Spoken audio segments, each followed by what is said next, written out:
मुल्क में बिजली के ब्रेकडाउन के बाद कराची में ताहाल बिजली मुकम्मल बहाल ना हो सकी। 74 ग्रिड स्टेशन में से 80% फीडर्स ताहाल बंद हैं। हसास तंसीबात और अस्पतालों की बिजली तरजीही बुनियादों पर बहाल की गई है। बिजली की बंदिश से मोबाइल कम्युनिकेशन में भी मुश्किलात का सामना है। शहर खैर में क्या सूरत हाल है जानने के लिए बात करेंगे डॉन न्यूज के नुमाइंदे काजी हसन से। काजी हसन बताइएगा, शहर खैर में बिजली की बहाली के हवाले से क्या इत्तलात हैं, कब तक बिजली मुकम्मल बहाल हो जाएगी?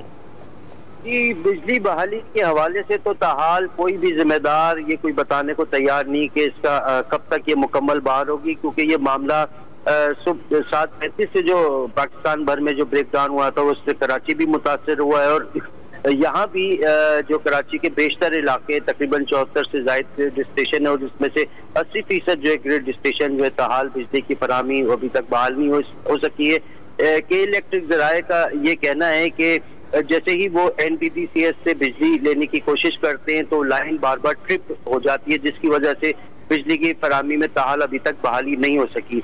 इस बिजली की फराहमी अदम फराहमी की वजह से जो मोबाइल सर्विस भी बुरी तरह मुतासिर हुई है। मोबाइल सिग्नल और इंटरनेट सर्विस भी बुरी तरह मुतासिर हुई है, जिसकी वजह से राब्ते करने में भी नहायत मुश्किलात आ रही है।